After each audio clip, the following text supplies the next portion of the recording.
আসসালামু আলাইকুম আহমতুল্লাহি ওয়া বারাকাতুহু। আজকে আমরা সহিহ বুখারী প্রথম খণ্ড হাদিস নম্বর ৩২ এ নিয়ে আলোচনা করে থাকব। আমরা কিন্তু বই আকারে কথা বলি যাতে আমাদের ভুল কম হয়, আলহামদুলিল্লাহ। প্রথম খণ্ড হাদিস নম্বর ৩২। আব্দুল্লাহ ইবনু মাসউদ রাদিয়াল্লাহু বর্ণনা করেন, যারা ঈমান এনেছে এবং নিজেদের ঈমানকে শিরকের সাথে মিশ্রিত করেনি। সূরা আনাম অধ্যায় ৬ আয়াত ৮২।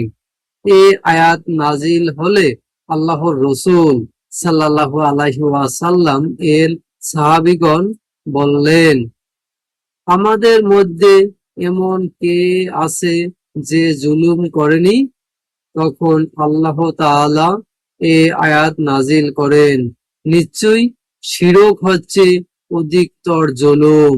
সূরা লোকমান অধ্যায় ৩১ আয়াত ১৩।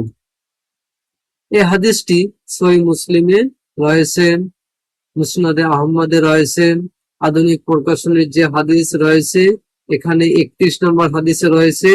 ইসলামিক ফাউন্ডেশন প্রত্যেক যে হাদিস গ্রন্থ রয়েছে এখানে ৩১ নম্বর হাদিসে রয়েছে।